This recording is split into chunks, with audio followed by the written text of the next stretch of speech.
ಕಣ್ಣ ಮುಂದೆ ಇರುವುದೆಲ್ಲ ಕಾಣ್ತದೆ, ಆದರೆ ಇದು ಬೆಳಕಲ್ಲ, ದರ್ಶನ.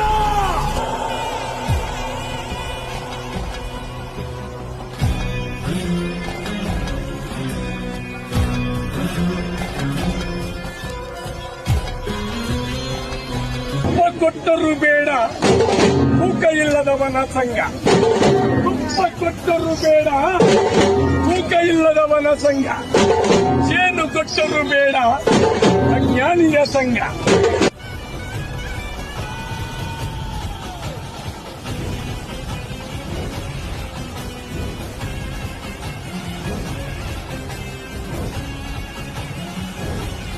ಕನಕ ಕೊಟ್ಟರು ಬೇಡ ಕರುಣೆ ಇಲ್ಲದವನ ಸಂಘ, ಕರುಣೆಯೇ ಇಲ್ಲದ ಮೇಲೆ ಕನಕ ಭಂಡಾರ ಕೊಟ್ಟರೇನು ಫಲ, ಮನುಷ್ಯನಿಗೆ ತೂಕವೇ ಇಲ್ಲದ ಮೇಲೆ